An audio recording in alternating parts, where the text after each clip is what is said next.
أعوذ بالله من الشيطان الرجيم بسم الله الرحمن الرحيم بسم الله الرحمن الرحيم الحمد لله رب العالمين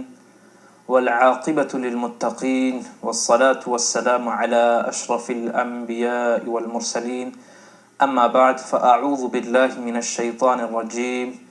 بسم الله الرحمن الرحيم ولا تتمنوا ما فضل الله به بعضكم على بعض للرجال نصيب مما اكتسبوا وللنساء نصيب مما اكتسبن واسألوا الله من فضله إن الله كان بكل شيء عليما صدق الله العظيم وقال رسول الله صلى الله عليه وسلم خير الناس أنفعهم للناس أو كما قال عليه الصلاة والتسليم رب اشرح لي صدري ويسر لي أمري واحلل عقدة من لساني يفقه قولي رب زدني علما رب زدني علما رب زدني علما.